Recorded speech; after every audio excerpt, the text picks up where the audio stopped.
Oh, I'm sorry, miss. I didn't realise anybody was in here. I'll wait outside if you like. Good Lord, no, there's no need. One would get frightfully cold hanging round out there. Oh, I meant wait in the hall, actually, not outside. Yes, one understood perfectly what one meant. It's just horribly cold, almost anywhere in this house. Oh, well, I suppose there is a war on, miss. Yes, I expect that's how Jerry intends beating us into submission, by freezing us all to death. What a beastly end that would be! Ooh. Oh, Virginia, but you can call me Jenny, and one only affords that privilege to people who one likes. One thinks one might like you. You are? Tompkins. You don't have a first name, Tompkins? No, miss. I'm just a humble constable. We're not allowed first names. Oh, come along now. Don't be such a spoil sport. I promise not to tell. One can be very discreet. Well, it's Arthur, actually. Arthur! How delightful! Oh, see, that wasn't so bad after all, was it? No. One's trying to get to know the locals, you know. Only been here a few weeks, lending a hand with the Brussels sprouts. I say, I haven't seen you around. I'm not around the sprouts here. I can't stand them. I'm usually stationed down in the village. Maybe you've seen me there? Oh, perhaps. It's terribly isolated up here, though. Not many people take the time to come and visit. Makes life dreadfully dull. But one thinks you may brighten up the place. Mrs. Allwright told me to wait in here. She said she'd be along in a minute. Well, she's the jolly old boss, you know.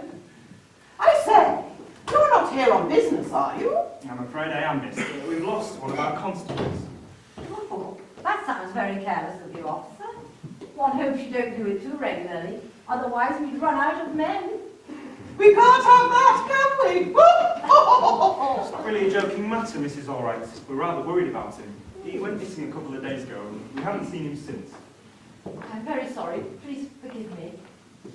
Rather a bad joke in bad taste, I'm afraid. But I'm intrigued. Why have you come all the way out here to see us? Well, that's the thing, you see. We believe he was somewhere in the area when he went missing, but we have to follow up all the possible leads, as you can imagine. Yes, well, I mean, how can we help, officer? Well, What do you think? I think that's a matter for my superior when he arrives. He should be here any moment, because he got himself lost. Oh, you don't sound too faithful in finding us. Forgive me, Mrs. Allwright. But are you the daughter of the late Colonel Charles Craddock? Yes, I am. Then I expect you'll have heard of him. Inspector Pratt? Oh, no, not him. Surely not. I'm afraid of the war and very badly in demand. Hopefully he won't trouble you for long. Ah, that'll be him now, I expect. Shall I? No, I'll go. One is terribly intrigued. So, what's all this with the Mrs. Allwright business? I thought I was Nancy now. Well, you are Nancy, but not when I've got my uniform on. Oh, but I haven't seen you with it on yet. Come. No, I meant when I was on official business. You know what I meant? Boring. Oh, well. So, what do you know about this Inspector Pratt? It's walking disaster by all accounts. Well, I've only had the misfortune to work with him on one case a couple of years ago. It was here, actually, and I've still got the scars. Nowadays, we just try and keep him in the office, sharpening pencils, but, well, we've got to let him out occasionally, I suppose. No need to huff. Just hardly got a mark on her, should we? All right, after a lie down. Just find her a seat somewhere and let her get her wind back. Not that I'm implying she had wind before. Oh, I'll be all right in a moment, dear. The nausea will pass shortly. One cannot be too careful, Miss Maple. One may have broken something. What has happened, Miss Maple? Oh, it's all right, dear. It's not important. I'm sure the inspector meant no harm. Are you responsible for this? As Miss Maypole said, just an unfortunate and regretful motoring incident. She was incorrectly positioned on her bicycle and I touched her up the rear end. It was on the verge, Inspector. On the verge of what? On the grass verge. Yes, Yes, precisely. Had you have been correctly positioned on the road itself, I would have missed you by a mile as I exited through the hedge. Unfortunately, there's little harm done, hardly a mark on the car bonnet.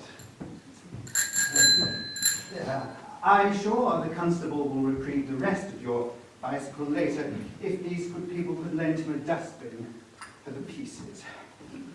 In the meantime, I have bigger fish to batter. A word in your shelf.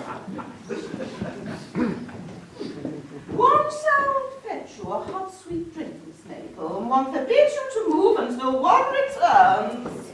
Are all the inhabitants of the house here? I'm not sure, sir. There are a couple missing at the moment, sir. Missing? Not here at the moment, sir. Ah, yes. Do I recognize you? I'm not sure, sir. We have worked together once before. You used to call me Thompson. Ah, so that's your name, is it, Thompson? No, sir. It's Tompkins. So why did I call you Thompson? I have the faintest idea, sir. Allow me to introduce myself to you. Defective Inspector Pratt. Yes, I thought that would impress you. May I have your name, please, and your circumstantials? Circumstantials, Inspector? Yes, of course. The circumstantials that brought you to this house. Oh, I see. My name is Mrs. Nancy Allwright, and I moved here several months ago after inheriting this house from my late father. I see. And when do you expect him to return? Well, I don't. He's dead. I think that's what Mrs. Allwright meant by late, sir. Yes, I know what she means. Thank you. So, how's your father? Who's your father? Colonel Charles Craddock. I believe you knew him. Yes, Colonel Craddock. I knew him very well, but why are you trying to deceive me, Mrs. Allwright? He inhabited the house next door. This is next door, sir. Don't be ridiculous, Thompson. Are you trying to turn me into a laughing sock? Next door is next door. No, it's all the same house, sir. Flagshop house. I think I can see why you're confused, Inspector. Confused? I've never been less confused in my life. That's true, sir. My father used to live in the main house. When I first moved here, I couldn't bear the atmosphere in there. It was terrible. After all the deaths that had happened in the last few years, I decided it was time to shut it up. You yourself were present at most of the deaths, Inspector. It was regrettable they should happen under your nose. I'm afraid you'll bring the same bad luck to people as I do myself. The minute I step over the doorstep, they begin to drop their eyes. I thought you were supposed to be resting, Miss Maypole, until the nautical spells passed. Oh, I'm feeling quite better now, Inspector, quite back to my old self. Good. I'm so pleased. I don't recall the Colonel ever mentioning that he had a daughter. Hardly surprising. What was that? I said it's hardly surprising you don't remember, sir. You've always got so much on your plate. My father and I rarely saw eye to eye, Inspector. I'm afraid I think he rather had a boy. We hadn't spoken for many years, and when I heard of his death, I was mortified. I was sad and guilty that we drifted apart from each other. So what? Drink it straight away. Shock may set in if one dehydrates. Oh, thank you, my dear. I don't suppose you happened to put a splash of rum in that, did you? No. Oh, would you like me to? No, dear, no, that's quite all right. I'm absolutely fine. I've got the constitution of an ox. Now, Inspector, I fear I owe you an apology.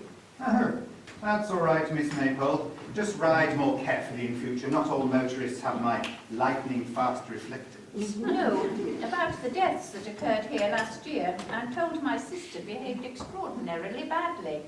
She always was the black sheep of the family. A sheep in a family of foxes, eh? I said ox, Inspector. Is it Mrs. Allwright? What exactly were the circumcisions of your late father? Yes. Why, I don't know better than I, Inspector. You were present, I believe. I understand his wife, Margaret, was the chief suspect. she thoughtfully left a small note of condolence. Unfortunately, the way she pinned it to his chest with a pitchfork rather than the sentiment. Yes, I remember now. Margaret had the mad woman. Please, Inspector. No matter what she's done, she is still my mother. She can't help her illness. Had she a broken arm or something, people might understand.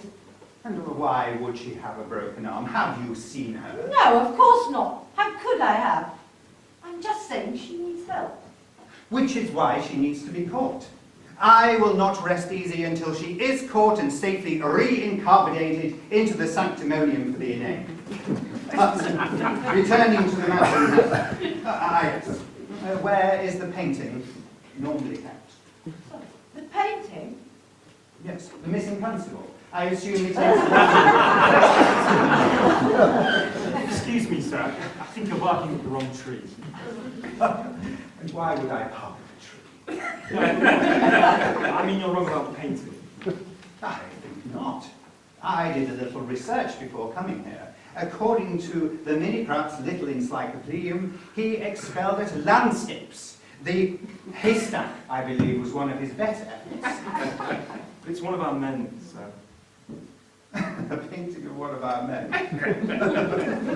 Oh dearie me. It's no wonder the force is on such a slippery slope. What's wrong, sir? Think about it, man. According to my researchings, Constable's been dead for a centurion. He couldn't possibly have painted one of our men. It's one of our men who's gone missing, sir. Constable Atkins. He went missing 2 days ago, sir. We believe he was in the vicinity of Bagshot House at the time. I mean, there's no painting. No, sir. Why did you tell me that there was? Well, why were you coming up here, Miss Maple, when you reversed into my car? I've been away visiting my nephew for several days. He's such a nice young man, although with rather few unpleasant little habits. Anyway, when I returned this morning, I heard a little gossip in the village. Ah, and who was the little gossip? No, Inspector, the gossip was an event, not a person. I was racing along here on my bicycle to offer my assistance. As you know, I take a keen interest in crime in all of its manifestations. And you, sir? Virginia! Virginia Farquhar! I'm working here at the house. Heist? Yes, here at Bagshot House. Lending a hand with the Brussels sprouts. Sprouts.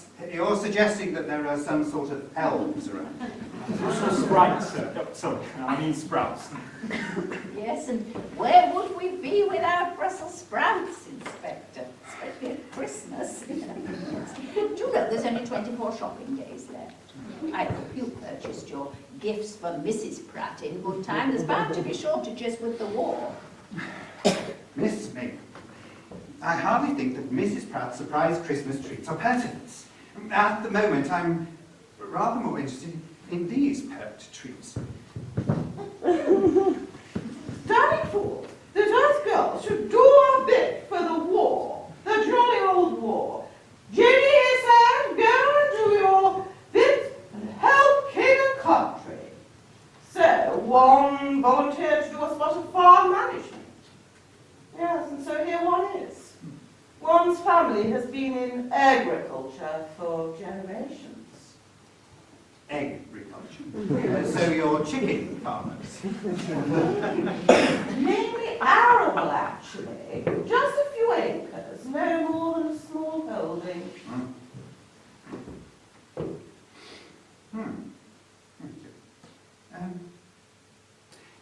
Does anyone else here at the house? I run the house as a small bed and breakfast establishment, Inspector. At the moment, I have two paying guests. Mrs. Morgan and Mr. Gary Gordon. I could call them. Call them. I meant I could ask for them to come down. Oh, in due course. At the moment, there's rather an incontinent elephant in your story. The alarm bells ringing. I wouldn't be surprised if Thompson's bells weren't ringing too. Don't think so, sir. No? Well, perhaps that's why you are where you are and I am where I am, which is here. Does it not seem rather fishy to you that Mrs. Albright claims to be the daughter of Colonel Haddock? What's wrong with that, sir? Oh, think about it. Why adopt an alias? Why isn't she called Haddock too? She's married, sir. Why didn't you tell me you were married, Mrs. Albright? Why, you never asked. But that's why I'm called Mrs. I thought that might be a clue. So, where is your husband? I suppose you're going to tell me he's also called Mrs. Albright. I suppose you're going to tell me that he's missing, along with Constable Napkins. As a matter of fact, he's squadron leader, all right. And sadly, yes, he is missing. Ah, so, a pattern is emerging. Two persons missing together, like fleas in a pod. Find one or the other, and you'll inevitably find the other. Hardly, Inspector. My husband is missing in action, believed dead. His plane was shot down over the Channel in August, in what Mr. Churchill called the Battle of Britain. He was one of the few, Inspector. Oh, it's all right, Nancy. Don't distress oneself. Fortitude, child. One must be strong. Forgive me, Mrs. Albright, I didn't mean to cause you distress. I myself volunteered to be one of the few, but was turned down because I have a fear of heights and a stigmata in my left eye. Still, I suppose if we had all been accepted, it wouldn't have been quite the same. We would have been the many. So, what do we know? About what, sir? About Constable Napkin's visit here, of course. You want to buckle your ideas up, Thompson, or we'll be here all day. It's Atkins, actually, sir. All right, Atkins, so what have we got? Not very much, sir.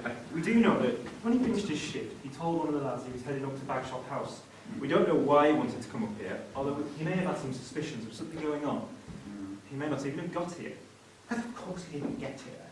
If he had, then Mrs. Halfright or Miss Farquhar would have seen him. I think you're missing the point, sir. What point? What point? Miss Maple, do you mind? I'm trying to have a private convocation with Constable. I'm terribly sorry, Inspector. I was endeavouring to retrieve the knitting from my bag. I have 23 scarves to make before Christmas Day. Allow me, Miss Maple. Oh, Well, oh, terribly sorry.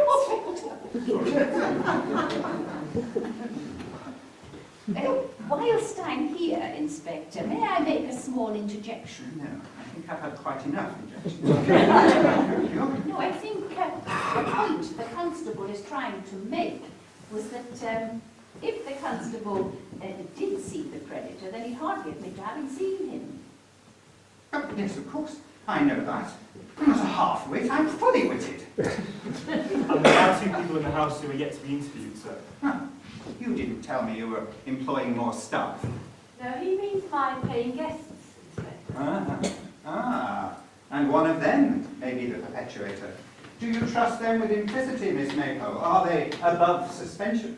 Go and fetch the Napkins, I'll interpretate them. Very good, sir. I wonder if someone could show me where I may find the guests. Oh, yes, undoubtedly in their rooms. I'll show you the way, if you like. Arthur. Oh, how jolly dreadful. On promise not to give you away. I'll be back in a moment, sir. Yes, Arthur, you'd better be.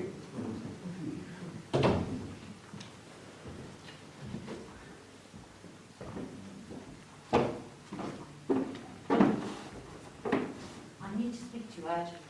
Something terrible has happened which I can't escape from. Whatever's the matter, dear? I need to speak to you in private, not with him here. Oh, I wonder if you require us to stay, Inspector. I'm feeling quite recovered from my bump in the rear, and I'm off to make Mrs. Albright, help Mrs. Albright make a cup of tea for us all. I'd like you to remain here for the moment, please. I may have further questionings for you. Well then, might I inquire what you're doing, Inspector? I believe the house may be riddled with a cacophony of secret doors and back passages. And what makes you think that? During my last investigations here, I had a hunch that there was a secret door.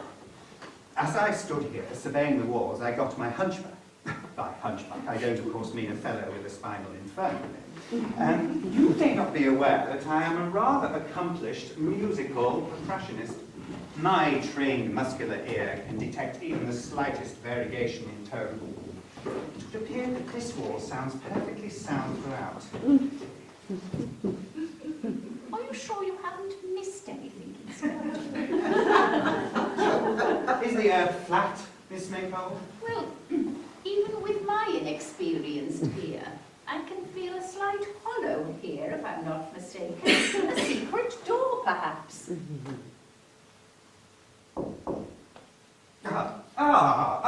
That door. I have spotted that.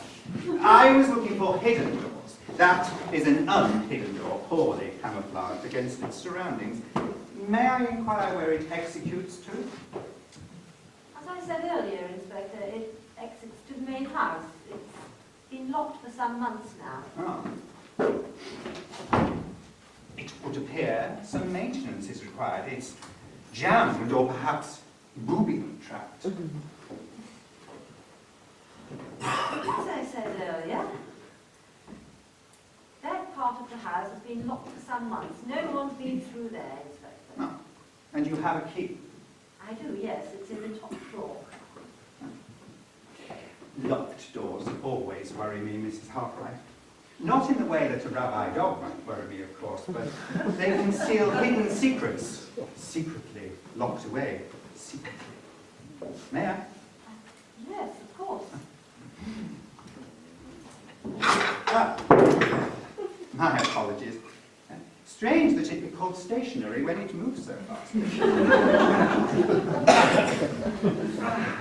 But here is the key. It would appear I've done you a small service, Mrs. Hartwright. Some reorganization was needed. Mrs. Pratt is always very particular about her drawers. They're on their way down, sir. Who are? The two guests. I'm not sure you'll get much sense out of them, sir. They both seem a bit, Round-headed? no, funny, sir.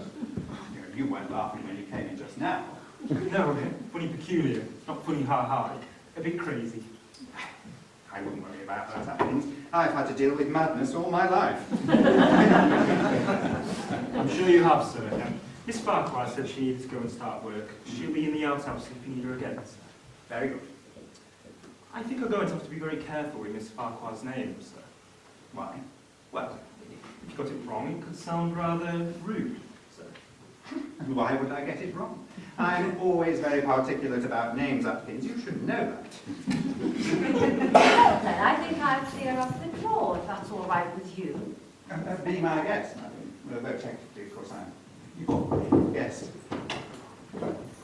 Oh, we were just looking for the inspector. You'll be in my ear, is it? Ah, that's right, Mrs. Morgan. Through here, please. Ah, so you'll be the great Pratt, will you? Oh, very pleased to make your acquaintance.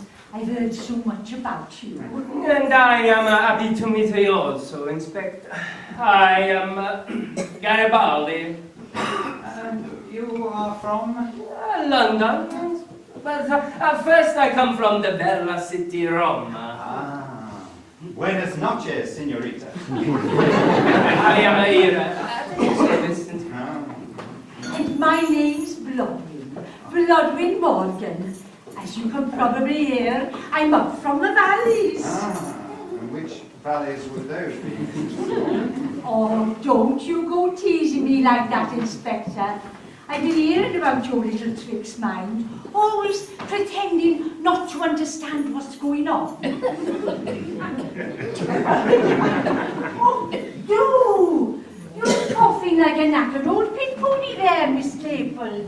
You want to take care, or we'll be digging your grave next week. No, I'm quite well, thank you, Blodwin. But I must tell you about the bicycling accident I had on the way up here. It was most unsettling. Accident, is it? A woman your age wants to be careful of accidents. You don't want to be going boneheaded into things at your age. Excuse me, ladies, I wonder if... Oh, don't mind us at all, Constable. You just carry on with whatever it is you're about. Don't mind us at all. Oh, It's always the same in my country, Inspector. The women, they get together, talk about this, talk about that. Suppose they talk. But hey, it's okay, Inspector. Where would we be without the ladies? We were wondering whether you'd seen anything of one of our constables up here in the last few days, Mr. Garibaldi. Do you mind, Atkins? I'm in charge. Have you seen a man now? You look like a...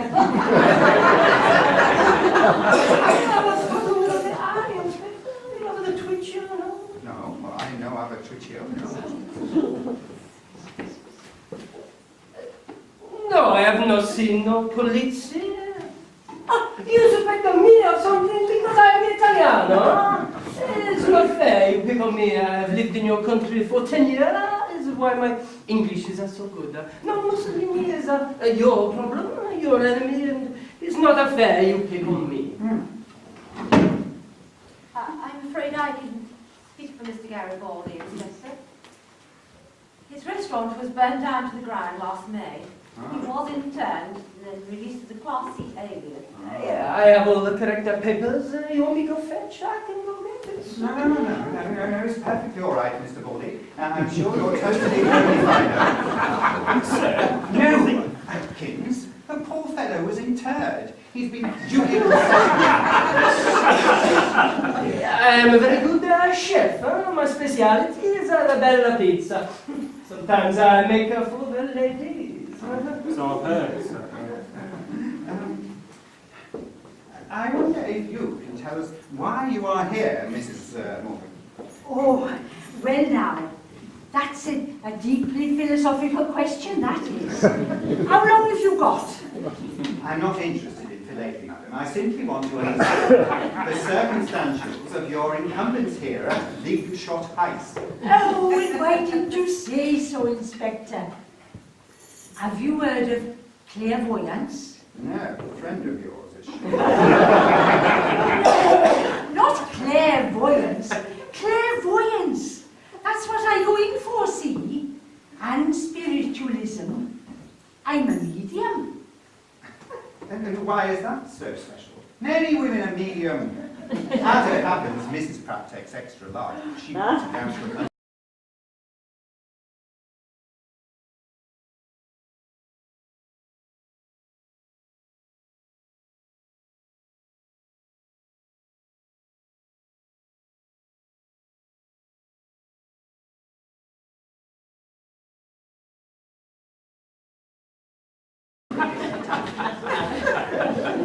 No. I contact the dead Inspector back. And from what I've heard, there's plenty of scope for that around by here. 8 of them gone over to the other side in the last few years. Most of them murdered right under your nose. So I'm told. I'm hoping to get through to them.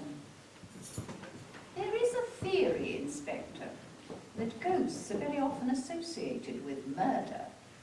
Yes, the emotional charge of a murder is so high that often a residual force is left in this world. Contact may be possible, but I've always been very wary of intercourse myself.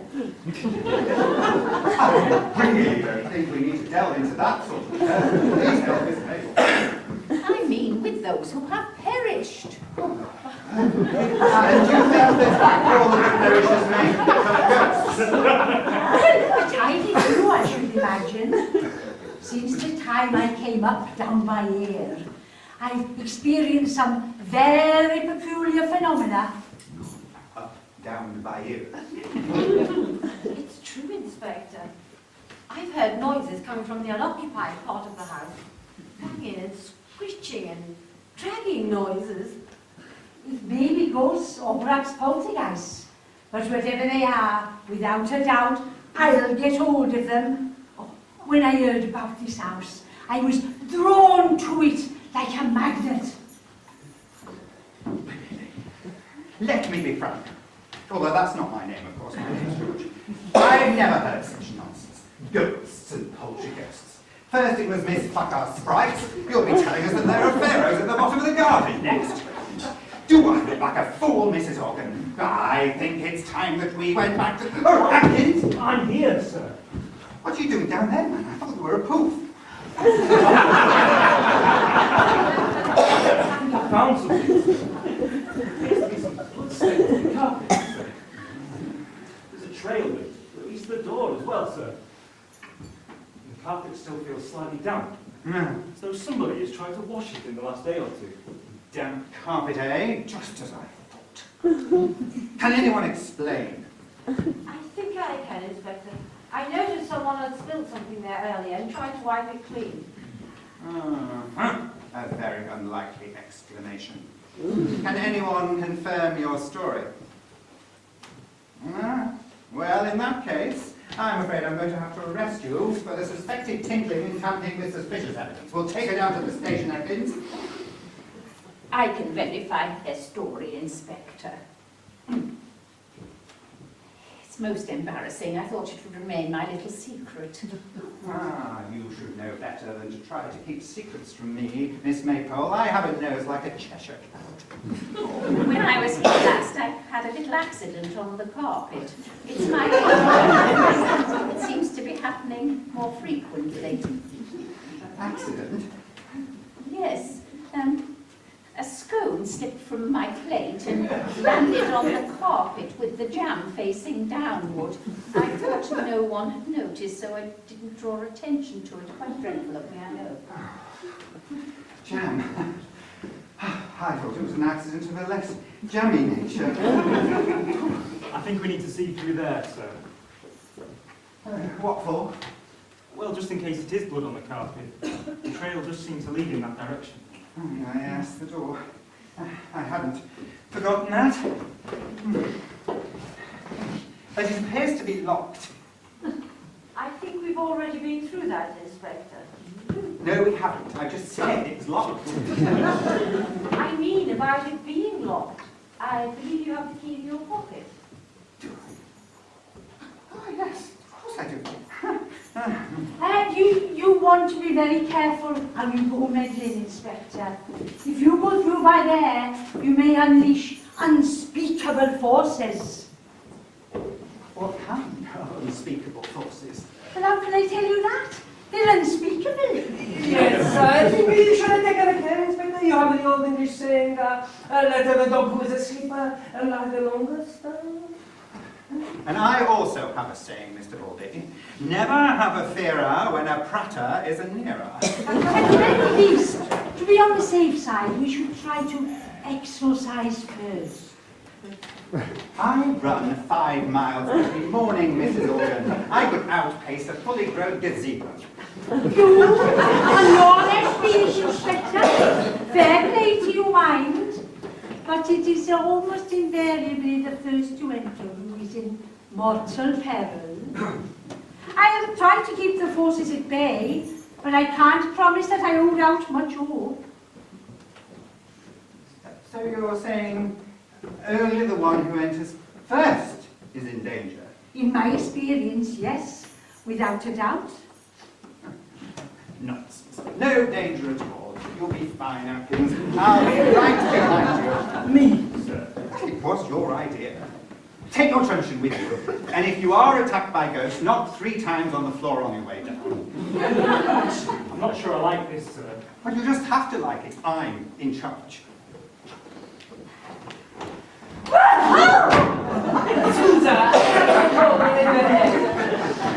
Oh, blimey, sir. Could have collapsed with fright. Just get on with it, man. And if you do collapse, rest assured I'm fully trained in recitation.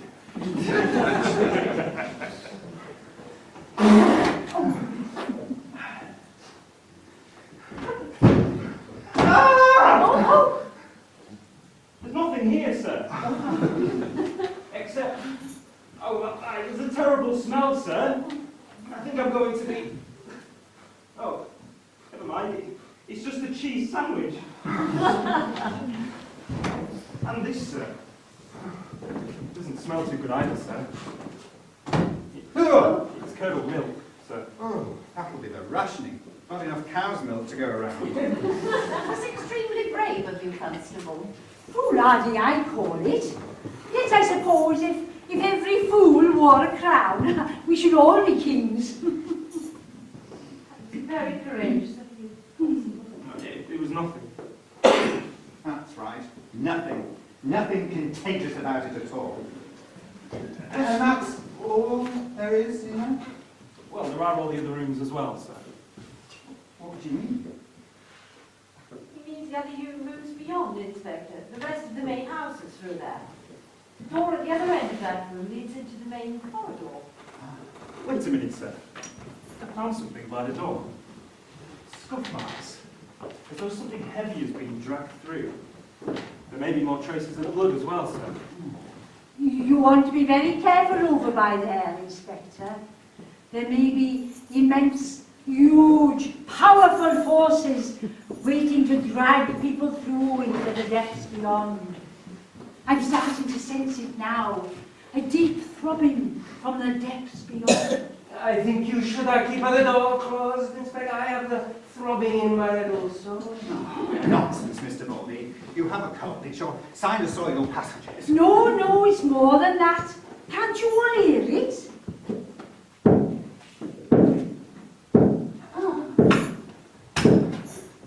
Colonel Hannon, he used a stick for his ground. I didn't mean it, Colonel. It wasn't my fault. Come out, whoever you are, we're not afraid of you. You speak up for yourself, my lady. I'm nearly down the station.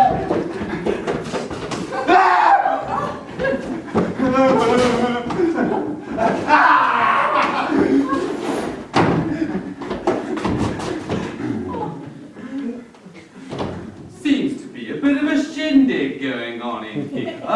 Mind if I join the jolly party?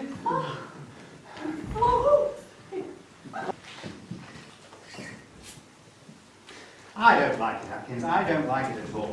There's something going on and I don't know what it is. Oh, I expect you're used to that, sir. What do you mean? Oh, nothing, sir. It's just that, being a detective, it must be hard sometimes, detecting. Actually, I've been doing it a bit myself, sir. Bit of what? Well, when you sent me off on my own to check through the rest of the house, I realised why you thought the sounds were coming from through there, sir. I wasn't deceived. You were as bad as the rest of them. I knew what was going on. So, what was going on? Well, the room through there has the house's original speaking tubes. Someone left the cap off, and it connects through to the front door. The banging we heard was the squadron leader trying to attract attention at the front door. Yes, the front door. I couldn't find anything else much, although there were signs of recent activity. One of the window shutters looked to have been tampered with, as though somebody's been through it. But I'm sure this is blood down here, sir. It's not looking good for Atkins. For who? He's the missing constable, sir. Is he indeed? Is he your brother? No, sir. Just a coincidence then, you two having the same name. Very odd. But he's not. It's just... never mind, sir. Do you want to speak with the squadron leader now? He said he'd be available when you needed him. Why would I want to speak to him? He wasn't even here when whatever happened happened. We don't know that, sir. Truth be told, we don't know anything about him at all, sir. Why should we tell the truth? We're police officers. Anyway, he's in the RAF. He's a squadron leader. Well, we've only got his word for that. And this is all right, I suppose. You see, Atkins, this is why you're still a constable. You observe, but you see nothing from your observatory. Do I have to point out every small detail to you? Every supple nuisance? I don't get you, sir. Think. Every case is like a crossword. In order to solve the puzzle, you must read the clues. Take our hypocritical puzzle. 8 across. What was the squadron leader wearing?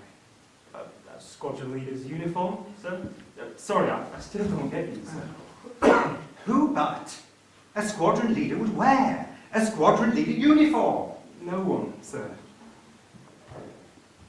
Except someone who's trying to impersonate a squadron leader, sir. quiet. He's not pulling that one on me.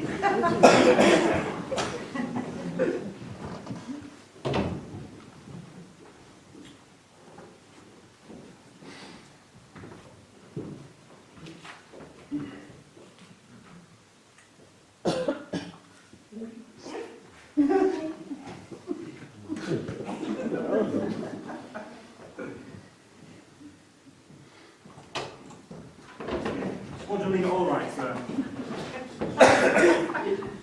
Yeah, well, we'll soon see about that piece of skill drudgery.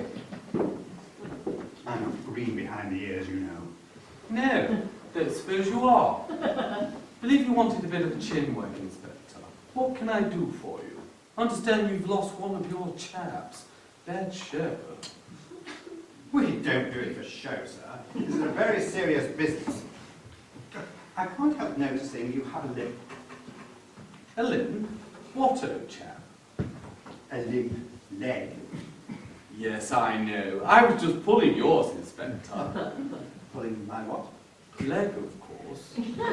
I expect you want to know how I bought this packet. I hope you're not confessing to the purchase of elusive black market cigarettes, sir. No, old chap. I meant how I bought the leg. Forgive me, I didn't even realise it was false. It looks so leg-like. Let me get straight to the point. That would be rather helpful. Why are you persecuting a squadron leader? I don't believe I am, Inspector. Then, let me be blunt. Though please don't mistake my bluntness. I am the sharpest fork in the canteen of cuttlefish. Why are you wearing that uniform? Because it's mine.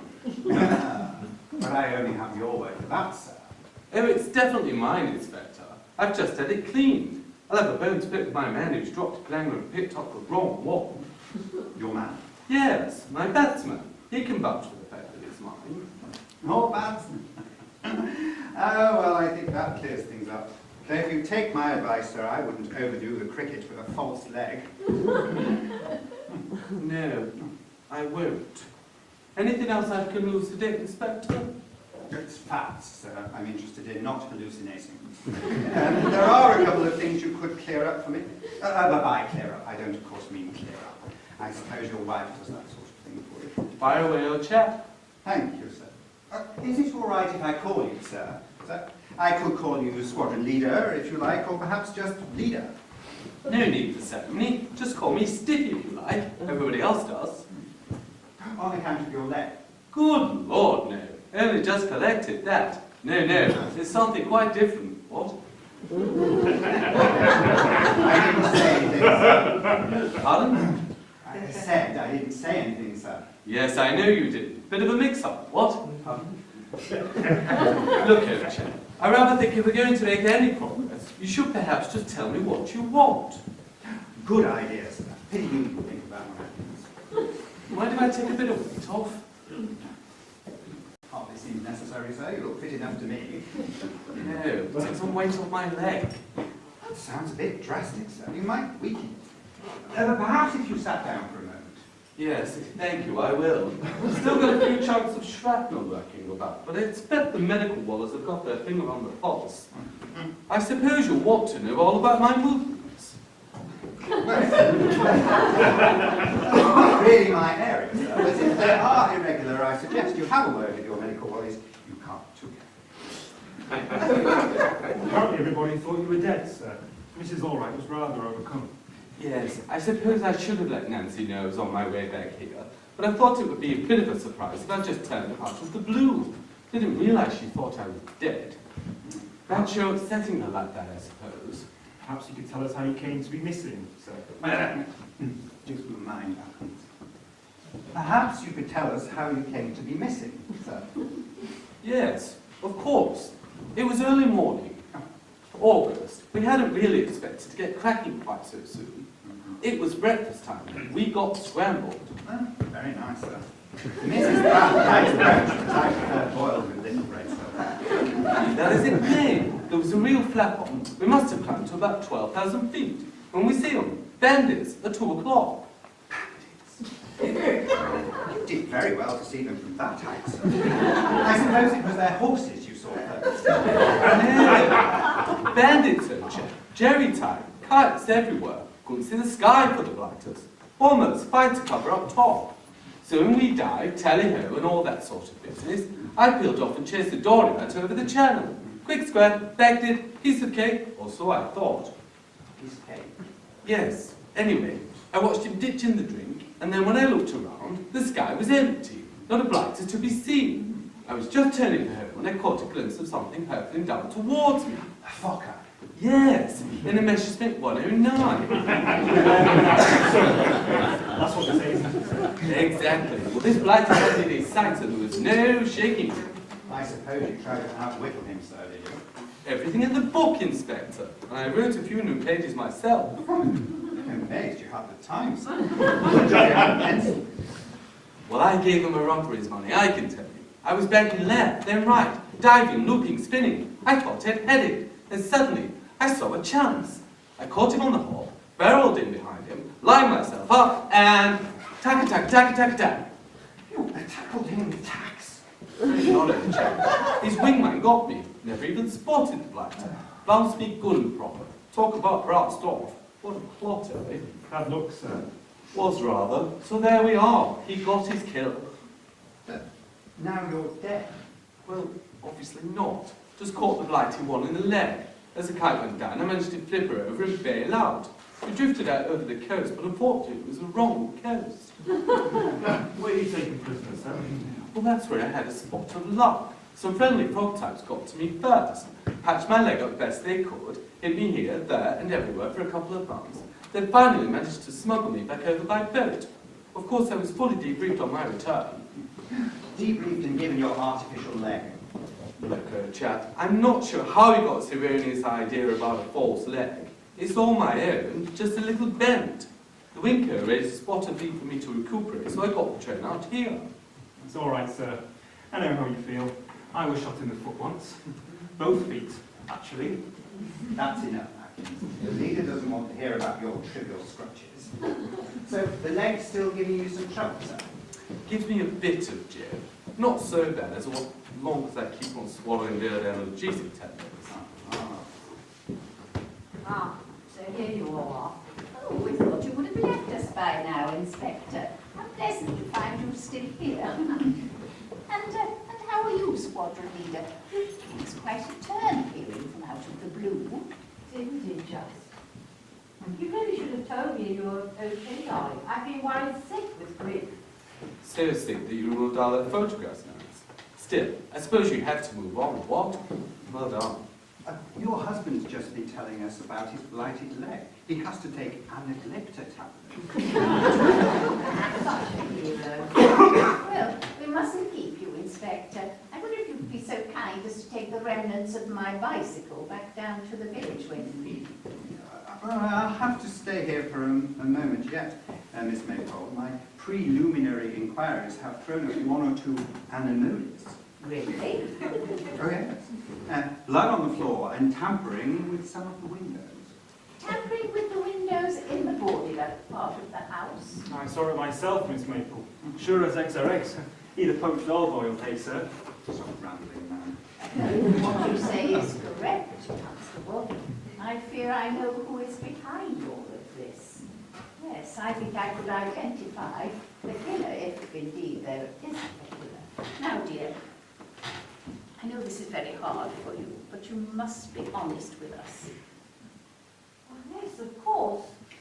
When I arrived here, you told the inspector that you hadn't seen your mother. Were you telling us the truth? It is vital for all our safety that we know.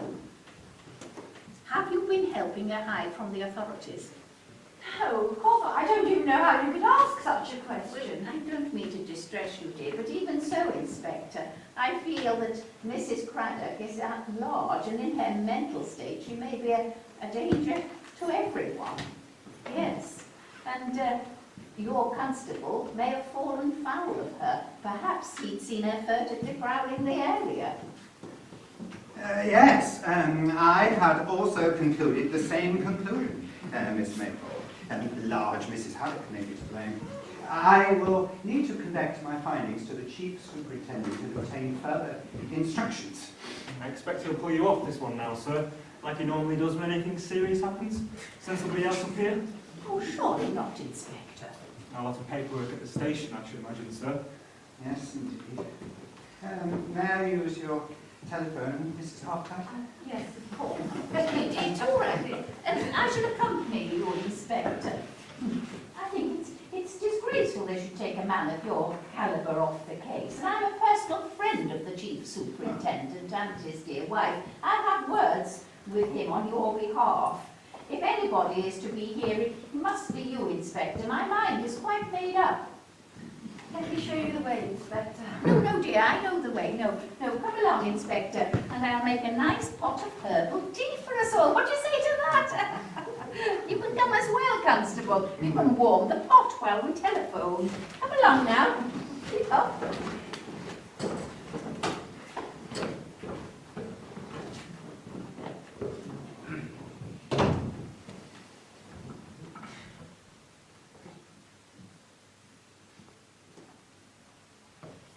I can't believe this is happening. Why are you being so horrid to me? Why are you doing this to me? Not too happy to have the old man back, eh? Sorry, old thing, but I'm not that keen on being here either. So we'll just have to make the most of it, I suppose. Well, if you don't want to be here, why don't you just clear off and leave me alone? We've already got enough trouble with this missing constable business. Believe me, I'd love to go. Bit of a dicey do walking into a house full of policemen. Climbing back in the old spit and having another crack at Jerry would be far less nerve-wracking than all this. You climb into a Spitfire? You wouldn't have the guts. Look, I don't subscribe to all this furtive make-believe, but you could say I'm as trapped as you are. So we'll just have to muddle along for a while, eh?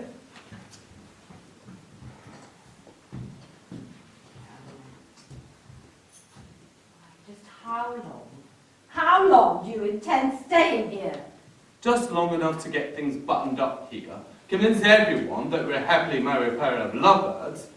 Don't worry, old thing. I won't be demanding my conjugal rights. I don't know how you dare. What makes you think you can just march in here and demand anything? Do you really want to be implicated in all of this when Pratt finds out that there has been a murder here? What murder? I didn't know anything about murder. Well then, you'd better take extra care because next time it may be you. You mean the Bobby type really was killed? I wasn't told anything about that. That's absolutely the last time, Mr. Capitol.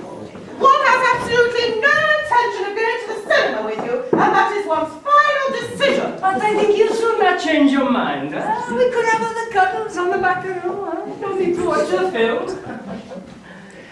I love how the English ladies always, they say they won't, but their eyes tell me that they might.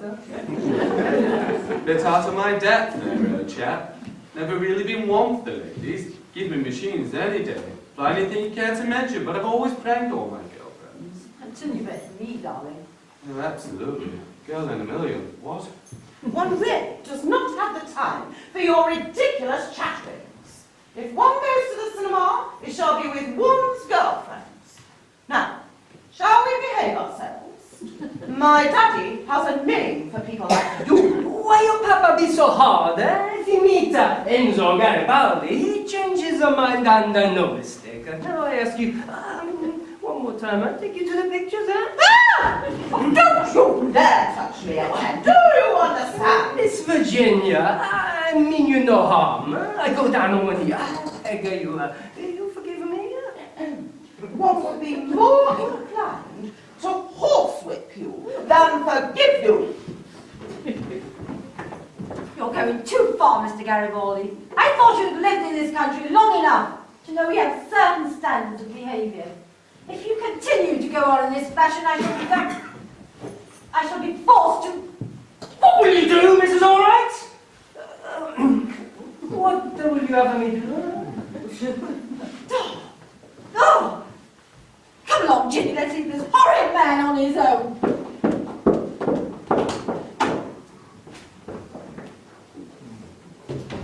You seem to make a habit of taking things too far.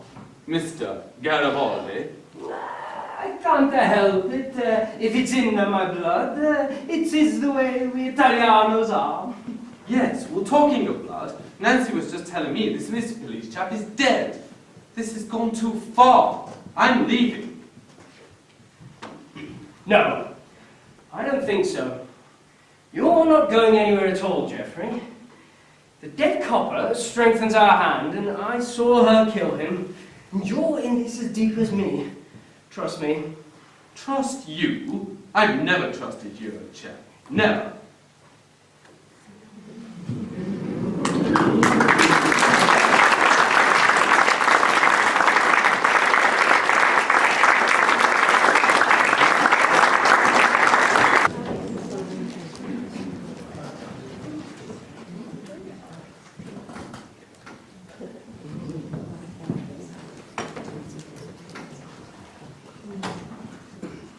Ah, Atkins, I wondered where you got to.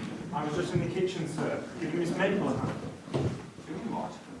Well, it's the modern approach to community police work, sir. We've been told that we need to be more than just a remote figure sprinting past on a bicycle. We've got to be more accessible, sir. Accessible. Things aren't like they were in my day, Atkins. When I was on the beat, the pace was relentless. Prowler Pratt, I was known as on my pouch. I was always encouraged to remain remote. Really, sir? Oh, yes. I'll never forget what my old sergeant used to say to me. Pratt, he used to say, your chances of getting promoted are at best remote. I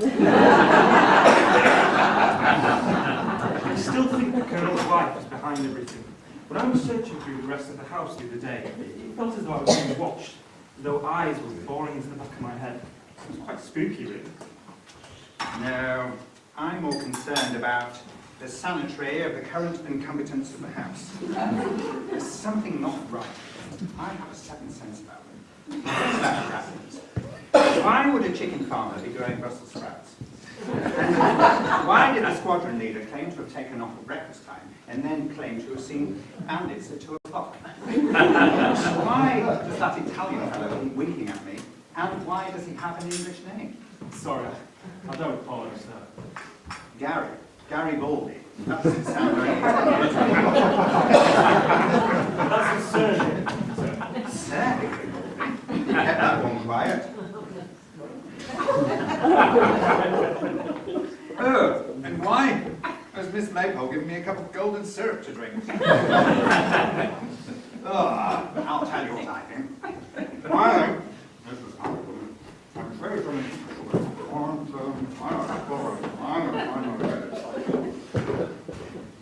I couldn't agree with you more, sir. The most incisive analysis of the case I've ever heard you make, sir.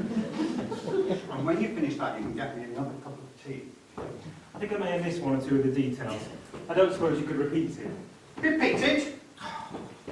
You want to get your finger out of the hat, Atkins, or I'll be sending for another one of you. In this line of work, you can't afford to take your eyes off the bell for a moment. Otherwise, you'll find you have more on your hands than you can swallow. Inspector Pratt! Look for work! Forgive me, Mrs. Halfwit. I was continuing my search for blackbusters and booby traps. By booby traps, I don't, of course, mean...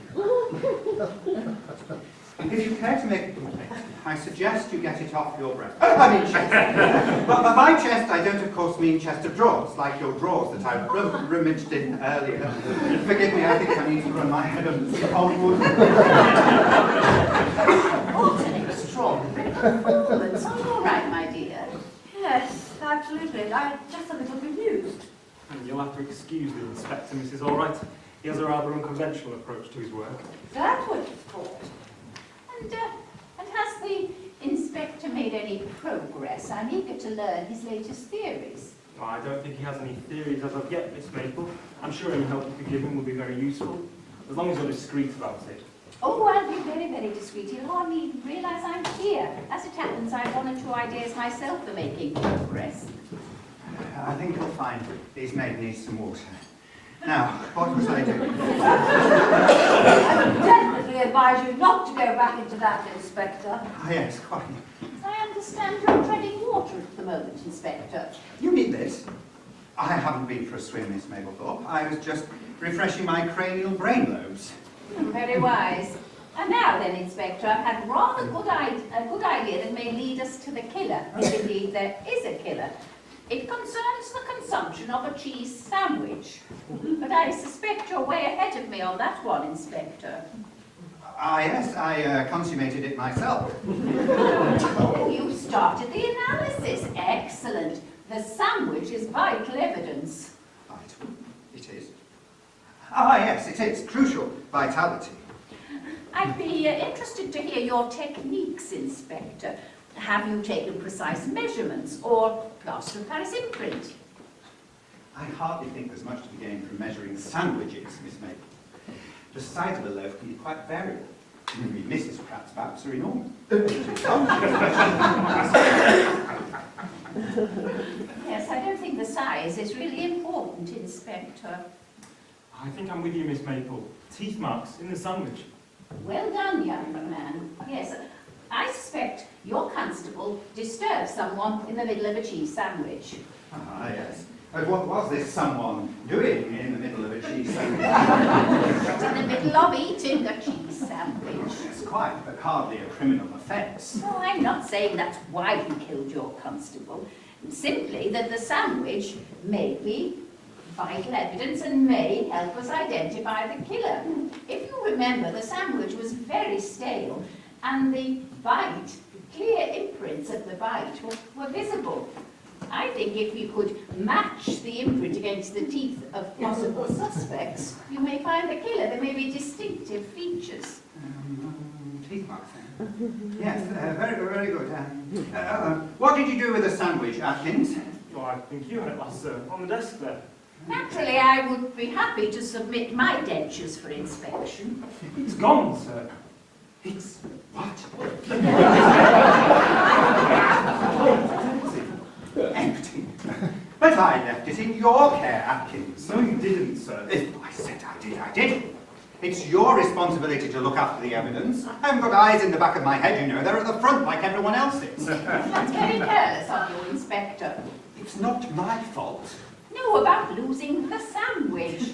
Now, we don't even know what type of cheese it was. That might have led us to the buyer. I suspect you've been outwitted by a superior intellect. Unlikely. I'm told that my IQ is in double figures. As it happens, the cheese was a distinctive, mature cheddar with just a hint of an old sock aftertaste. And how do you know that? So you're all in my ear, is it? That's lovely. I've been looking for you, Inspector. I've had a very good idea. Not another one.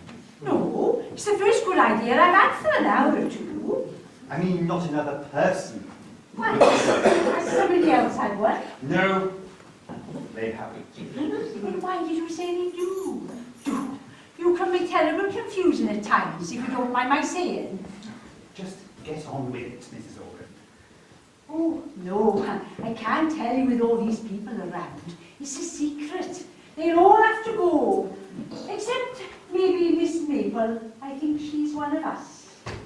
But this is my house. Why can't I stay? I can't believe this. I insist on knowing everything that's going on. Well, I'm sure you'll be told later, my dear. Why don't you and the constable go and make a fresh pot of tea for us all? Sir? Off you go, Atkins, and less sugar for me this time. This really gets too much.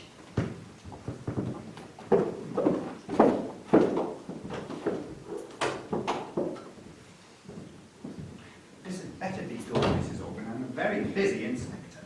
Well, I wouldn't have troubled you if it weren't. Fair play, Inspector. I'm only trying to help. I think I've already mentioned the brooding spirits to you. You've hardly stopped.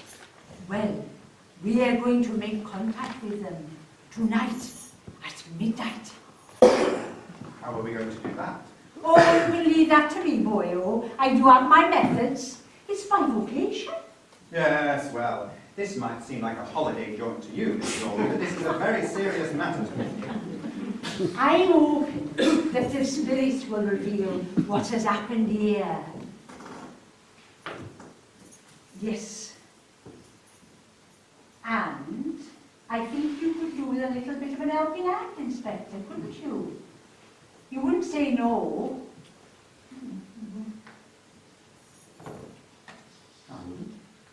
No. You certainly look. You certainly look as if you could do with it.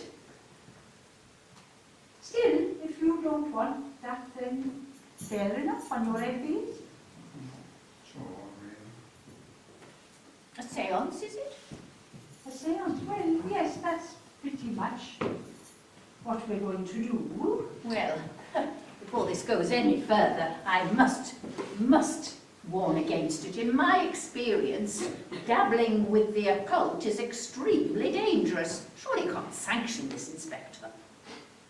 I may, or may not sanctify it. The decision will be mine.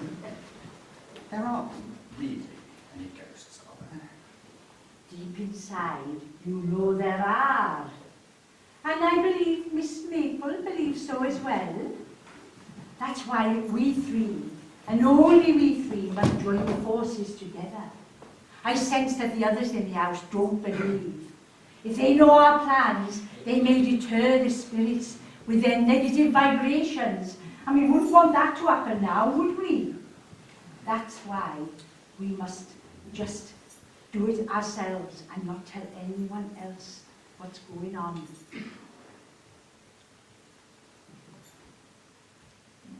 I'm not sure. It seems a shame to disturb them so late at night. You're not frightened, Dad. No, of course not. But midnight is awfully late, and Mrs. Pratt likes to be in bed by 9:30 with a cup of Horlicks. It would upset her routine. Well, there's lovely, isn't it? I thought you had more to you than that, Inspector. You're a terrible disappointment. Still, if you don't want to know the identity of the killer, on your head be it. Oh. You mean they might name them by name? That's highly likely, I would say. So, there is light at the end of the funnel. I suppose I could slip out after Mrs. Pratt has gone to sleep and then slip back in again later without disturbing her. It's agreed then. We'll meet by here at midnight. Or would you rather meet through by there? No, by you. By here it is then, and not a word to anyone.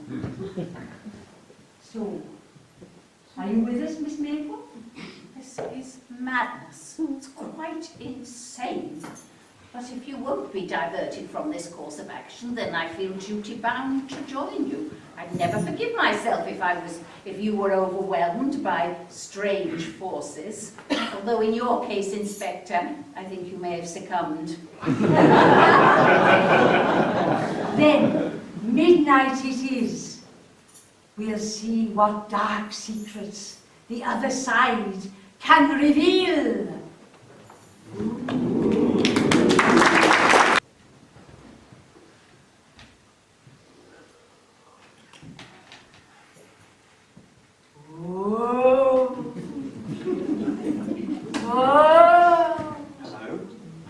Hello, Mrs. Organ. Can you hear me? Hello, Mrs. Organ.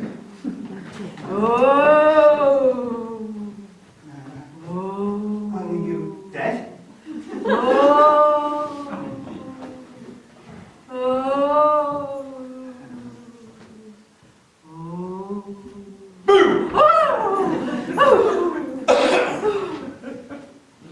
Oh, so this'll be your wee inspector, will it?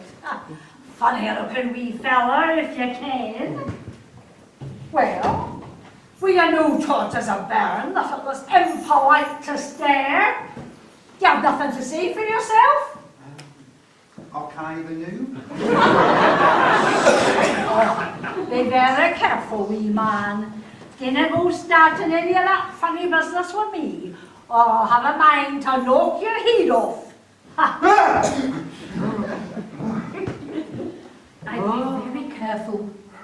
what you say to her, Inspector. It's Mrs. Organ. She's gone funny. Yes, I fear she's slipped into a kind of alter incarnation. Why is she talking in that funny voice? Well, I expect we'll find out soon enough. Mrs. Morgan. Come back to us, Mrs. Morgan. Mrs. Morgan. Godwin, can you hear me? We must be very careful. Otherwise, when we wake her, she could cause her damage. Godwin. Godwin. Oh, rise and shine. Oh, what's happened? We found you in a carnation.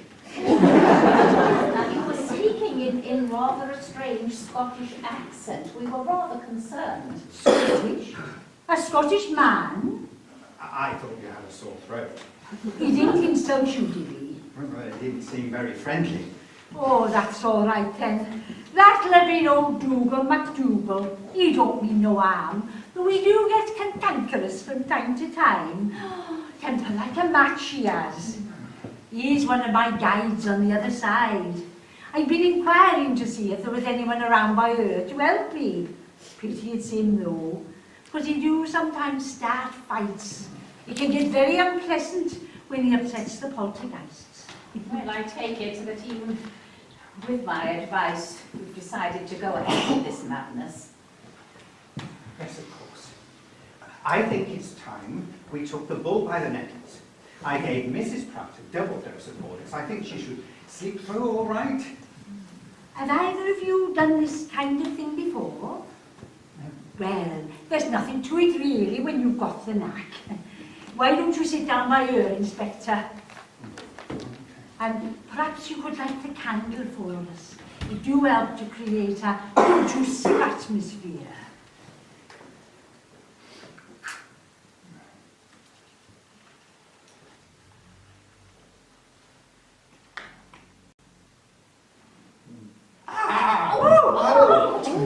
Inspector, do you mind? Now, if we all join hands, it do help to strengthen the connection, see?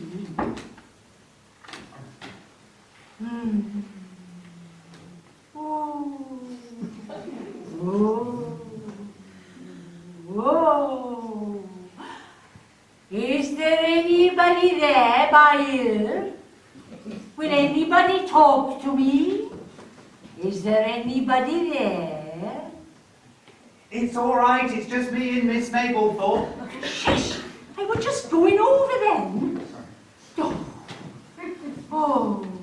Oh. Oh. Oh. I can't get through. Oh. I'll take the hero to Inspector, quickly, you've broken the link. Oh. Oh. Oh. Oh. Oh. Oh. Oh. Aye, that's much better reception than you. Mr. MacDougal?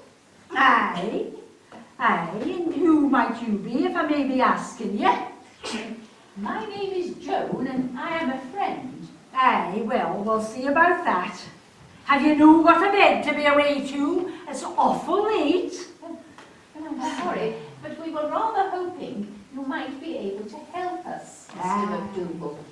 We'd like to know if there's anybody there who's been keeping an eye on the house. Aye, well, I may be helping you, lassie. But I didn't like that wee inspector you have there with you. It'll cost him £5.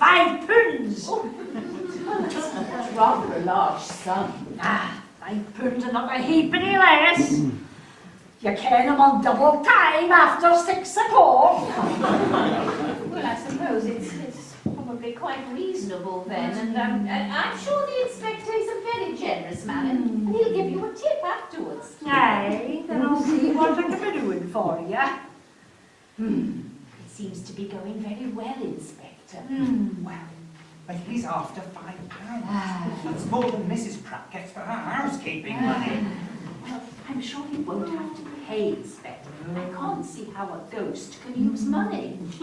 I heard that. If the wee Sassenach wants my help, he'll have to be paying me, and I'll take it in advance if you'd any mind. Mrs. Morgan can keep it on account for me. You never do know when earthly possessions might not come in very handy.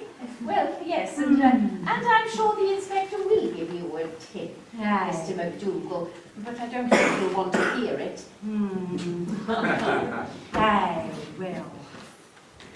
Now you've paid me, there's someone here who's very anxious to speak to you. Colonel Craddock is calling himself. I'll be passing it over to him now. Colonel Craddock? But he's dead. I rather think that's the whole point. Hello, can you hear me? Colonel Craddock deceased here. I understand Miss Maple's there. Colonel Craddock, is that you? Certainly is, old gal. Ha, remarkable. First time I've gone in for this sort of business. Haven't quite got the hang yet, but speaks I'll muddle through. Well, we can hear you loud and clear, Colonel. And I have Inspector Pratt here with me. Good Lord, not that chump. Ha! You didn't do a very good job of protecting me, did you, old boy? I'm sorry, Colonel. I had an off day. It won't happen again. You've never had an on day in your life. Still, I've got some information for you. It's about that missing chap of yours. I'm afraid young Nancy seems to have got involved somehow. I just popped over for a bit of a mooch round when she came in from the hall. I'll see if I can talk you through what happened. Sorry I'm so late. I do hope that you...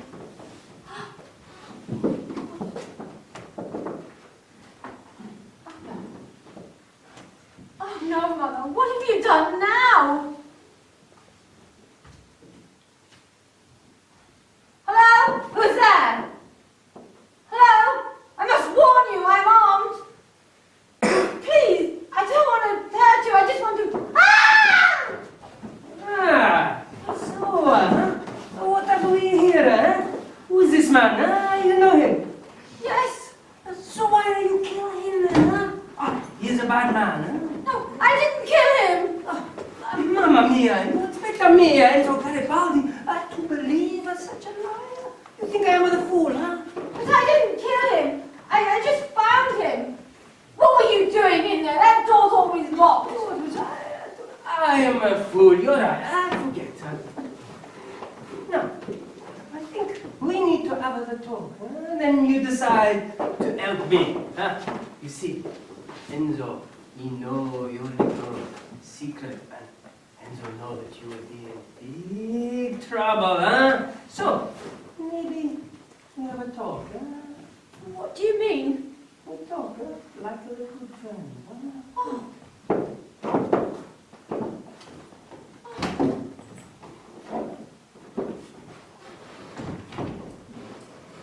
And that's about it.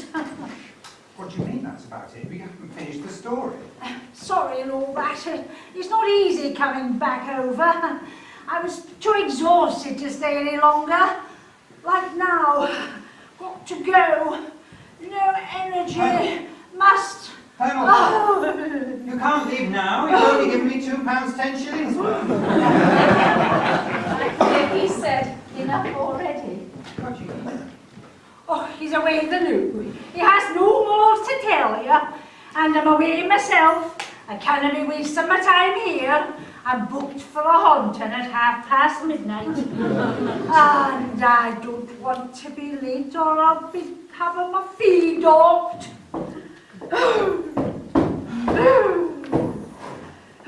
Mrs. Morgan, are you all right, dear? Oh, Inspector, I think it would have been an excellent idea if we were to hold that door shut. I'm all right here, thank you. No, Inspector, I think we need to hold it shut. Don't worry, Miss Maplethorpe. If you can't hold the the door. I'll ring the poultry ghost next. Oh, help me, Inspector! Oh! Mr. Garibaldi! Oh!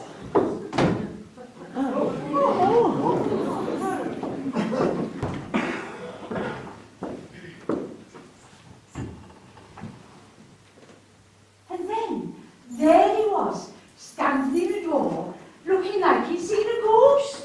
Next thing we know, he's on the floor. Mayhem it was. Him dead, and the inspector having knocked himself out. The poor man. Was he all right? Well, of course he wasn't. Dead as a coffin nail he was. Wonder the inspector. Was he all right? Oh, well, he came round eventually. As to whether he were all right, well, that's rather a moot point, really, isn't it? I don't think he were ever all right. I can't believe this is happening. It's this house. It has to be. No, on this occasion I blame myself. If I hadn't started things off by contacting Dougal MacDougall, it wouldn't have happened. When the doctor finally arrived here, he said there seemed to have been some sort of an heart seizure. Must have been fright. There was a bump on his head, but not enough to have killed him. Well, personally, one couldn't stand the man, as you both well know. But one wouldn't wish him any harm. Ghastly business, quite ghastly. Well, that's it. They've taken the Italian gentleman away to slice open for the post-mortem. Oh, it's a fascinating procedure. I don't see why they have to go to all that expense. They only got to come round by here and ask me, and I'll tell them what killed him. You all right, squadron leader? You look rather pale. Would you like me to fetch you something? A drink, perhaps? I'm fine, thanks. Perhaps a tot of brandy would have been this day. You know, I thought I'd escaped it for a while back here. Seen enough sudden death in the last 6 months to last me a lifetime. Too many good times gone, Trooper. Well, I think you should sit down and rest for a while. I mean, you haven't stopped since you got up this morning. Exactly, squadron leader. You've taken such an interest in the arrangements. You couldn't have done more had you been a friend of Mr. Garibaldi. Just lending a hand, that's all. Just chipping in. But bad news for you, I'm afraid, Mrs. Allwright. Why? What's happened now? Well, perhaps I should let your husband explain. It's most unfortunate. Yes, I'm afraid it is bad news, Nance. Damn nuisance, really. I received a call early this morning. My leave's been cancelled and I've been reposted. I'll need to get a weeding and be away this afternoon at the latest. Oh, darling, how terrible. And just when we thought we'd have some time to spend together. Oh, do. Terrible thing is the war, isn't it? 1 minute you're together, and then you're not. You never do know what's around the next corner, do you? Next thing you know, your husband could be dead. Very comforting this morning. I was already feeling pretty round off as it was. Don't take a moment's notice, squadron leader. I'm sure you shall be as safe as houses. But now they've started to bomb the cities, I'm not sure the houses are too safe anymore. Still, cheerio, everyone. You're all in here, sir. I've just brought the inspector back from his checkup. Oh, he's feeling better, Constable. He was unconscious for quite some time. You're perfectly all right, aren't you, sir? Excuse me. He seems to have gone astray. Surely the hospital shouldn't have allowed him back here. I mean, the poor man may be concussed. Well, maybe, but fair play to a mind. How would they know? That is a brush at the best of times. Rather unkind, Mrs. Morgan, but rather spot on. Still, I'm sure he tries his best. Oh, I don't doubt that. All I'm saying is, his best is hopeless. No, sir. You don't want to be upstairs. We're all down here, sir. Careful, sir. You don't want to come down like that. Oh. Down now, sir. Come on. Yes, that's right, sir. This way. Come on. Still a little bit disorientated. Good afternoon, all. It's still morning, sir. Are they really? Still a little I think it would be wise if you were to sit down, Inspector.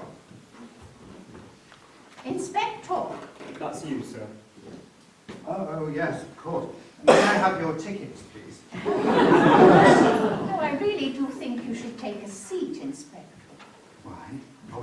somewhere nice? They did say that he might have a little temporary amnesia, didn't they, sir? Do you know what day it is, sir? Of course I do. It's today. Chap should be firm in his condition. No point trying to fly with a dicky wing. Fella should be tucked up in bed, if you ask me. He could perhaps have a lie down here for a while if it helps. He could use my room if he wishes. Oh, how about it, sir? How about what? Would you like to come up to bed with me, Inspector?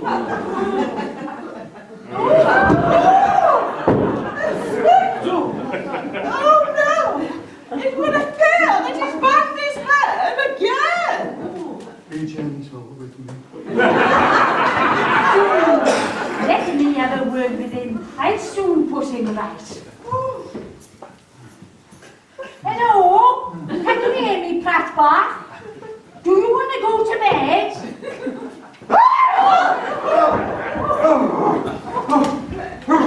How did I get here, Atkinson? Constable Collins brought you back from the hospital, Inspector. Can you remember everything now, Inspector?